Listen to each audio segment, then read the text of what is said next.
Today, we're going inside the walls of Indiana State Prison. It's one of America's oldest and most notorious maximum security facilities. We're going to take a look at the daily lives, the psychological struggles, and the human stories of those living under the shadow of life sentences and the death penalty.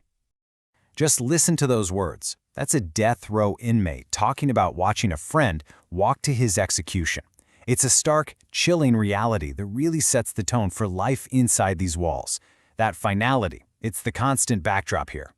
So, welcome to Indiana State Prison. It's only about an hour from Chicago, but believe me, it's a world away.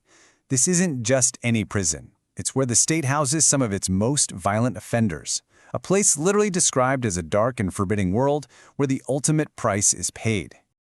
And the scale of this place is just immense. We're talking about nearly 2,000 men incarcerated here. The vast majority of them are serving incredibly long sentences for, as the source material puts it, unspeakable crimes.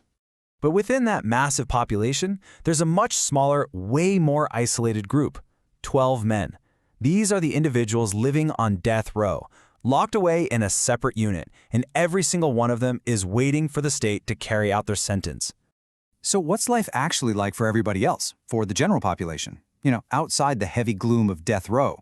A different kind of reality exists. It's a world that's all about routine, where just surviving psychologically often means living one day, 1 hour, or even 1 minute at a time. And inside the prison, there's this unique kind of neutral territory, the barbershop.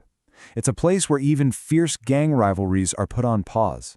As one inmate said, you just don't start trouble with the guy holding a pair of shears to your head. Makes sense, right? And this is Rick Parrish.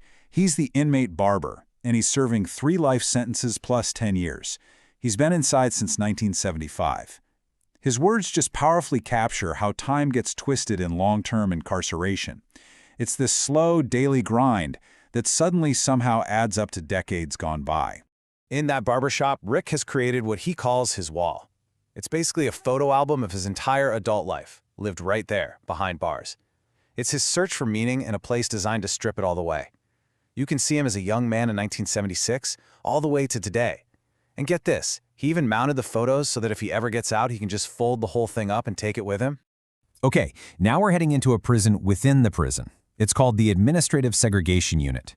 This place is designed for the most dangerous and disruptive offenders, a world of extreme isolation and total institutional control. The reality here is just stark. These inmates are locked in their cells for 23 hours a day. Their only break is 1 single hour, and it's not in some open yard. No, it's inside an individual steel cage. It's an incredibly abnormal environment, really a tool designed to test the absolute limits of human endurance. And it's in this unit that we meet Ronald L. Sanford. By any measure, his story's pretty exceptional. He has spent almost his entire life in prison, arriving here when he was just a teenager. The numbers that define this man's life are just staggering. He committed a double homicide at age 13. He was sentenced and sent to this maximum security prison at 15. And his sentence? 170 years. He says he's never driven a car, never been to a prom, never even filed tax returns. Sanford talks about the weight of his crime, and you can hear how vivid and poignant it still is almost 25 years later. It's a burden, he says, an albatross around his neck that will be with him forever. So now we're going to return to the most oppressive part of the prison, death row. Here, the entire psychological state is completely different. These men aren't just serving time, they are living with a known end, a scheduled date with their own mortality. So what's the real difference between a life sentence and a death sentence?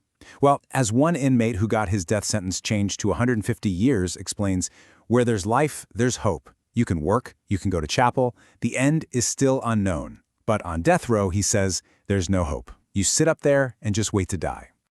And this shared, very specific fate, well, it leads to some really unusual bonds. Take Benjamin Ritchie, convicted of killing a police officer, and John Stevenson, who assassinated 3 people for a criminal gang. They formed this unlikely friendship in adjoining cells. This quote pretty much gets right to the heart of their bond. You have to understand, in an environment of constant vigilance, where any little weakness can be fatal, their friendship is a pact for mutual protection.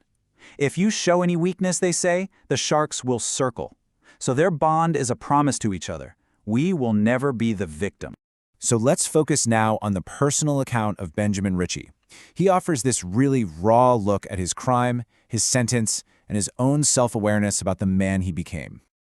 He recounts the crime that landed him here. It was during a high-speed chase after a robbery. A young police officer was chasing him. He says he pulled his gun, thinking a couple of shots would just scare him off. He claims that if the bullet had hit less than half an inch lower, the officer would still be alive today. His reaction in court was pure defiance.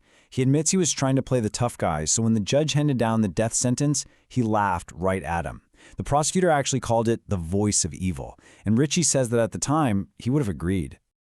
But of course, all that bravado was just a mask. He reveals that as soon as he was alone in his cell, the reality of it all just came crashing down. The tough guy facade disappeared, and he was left with the crushing weight of his future, or really, his lack of one.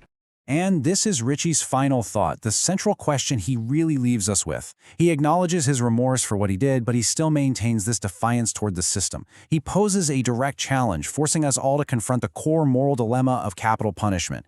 And it's a question with no easy answer, echoing from inside one of America's most notorious prisons.